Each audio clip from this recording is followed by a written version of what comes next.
Bismillahirrahmanirrahim. Assalamualaikum warahmatullahi wabarakatuh. Perkenalkan, nama saya Dede Nurul Fadila dari Rayon FIK Komisariat Universitas Islam Al-Ihya. Saya telah mengikuti sekolah Islam Gender keempat.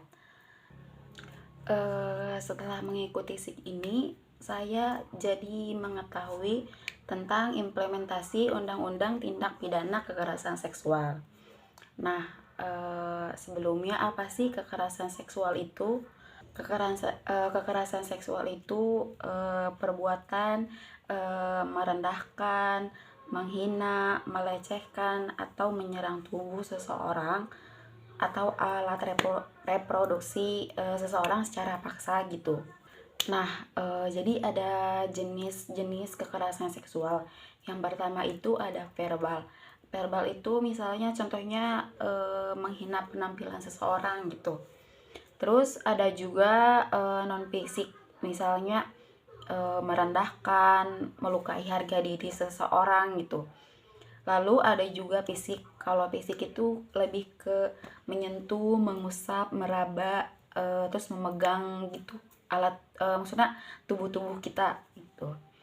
Terus keempat itu ada daring. Misalnya daring mengirim video, foto yang berbau seksual. Kekerasan seksual itu kayak bagaikan badai yang dahsyat gitu yang menimpa para si korbannya gitu.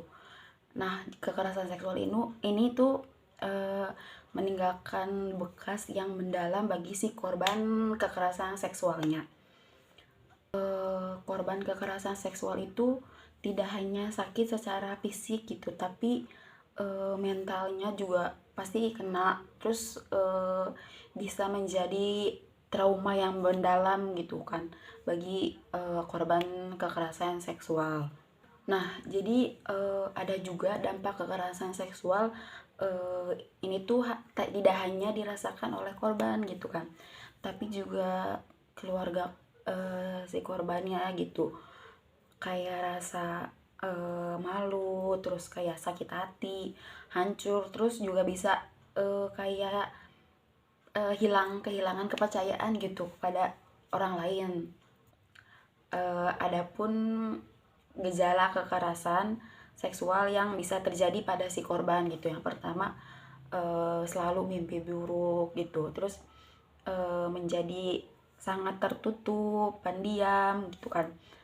Lalu bisa juga mengalami perubahan perilaku.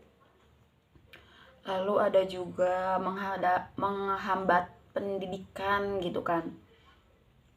Terus tiba-tiba merasa kayak ketakutan. Masih banyak sih gejalanya gitu kan.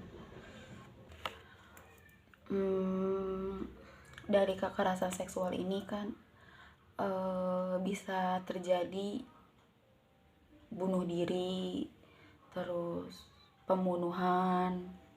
Itu tuh awalnya dari kekerasan seksual. Ada juga tindak pidana kekerasan seksual dalam pasal 1 angka 1 Undang-Undang Nomor 12 tahun 2022 tentang tindak pidana kekerasan seksual. Nah, di sini tuh dijelaskan bahwa tindak pidana kekerasan seksual mencakup berbagai perbuatan yang termasuk dalam undang-undang dan dalam perbuatan kekerasan seksual lainnya.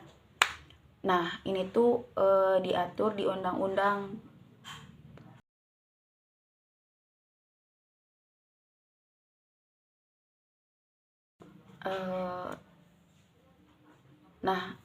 Ada cara untuk mencegah terjadinya kekerasan seksual.